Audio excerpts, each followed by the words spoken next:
Welcome to Arul cooking channel. இன்னைக்கு குழந்தைங்கலேருந்து பெரியவங்க வரைக்கும் எல்லாருக்குமே ரொம்ப பிடிச்ச பூரி எப்படி சிம்பிளாக செய்யணும்னு நான் சொல்லி காட்ட போகிறேன். 1/2 கிலோ கோதுமை மாவு, தேவையான அளவு உப்பு, எண்ணெய், கொஞ்சமாக சம்பா ரவை போட்டு மாவு பிசைஞ்சிக்குங்க.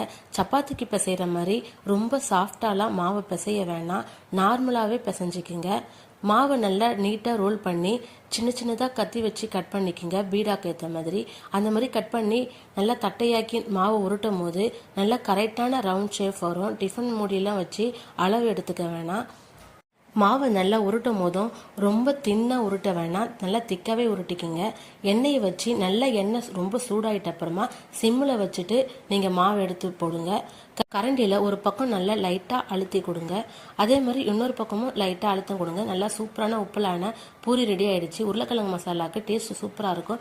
நீங்களும் இதே மாதிரி ட்ரை பண்ணி பாருங்கள். அருள் குக்கிங் சேனலை லைக் பண்ணுங்கள், ஷேர் பண்ணுங்கள், சப்ஸ்கிரைப் பண்ணுங்கள். தேங்க்யூ ஃபார் வாட்சிங்.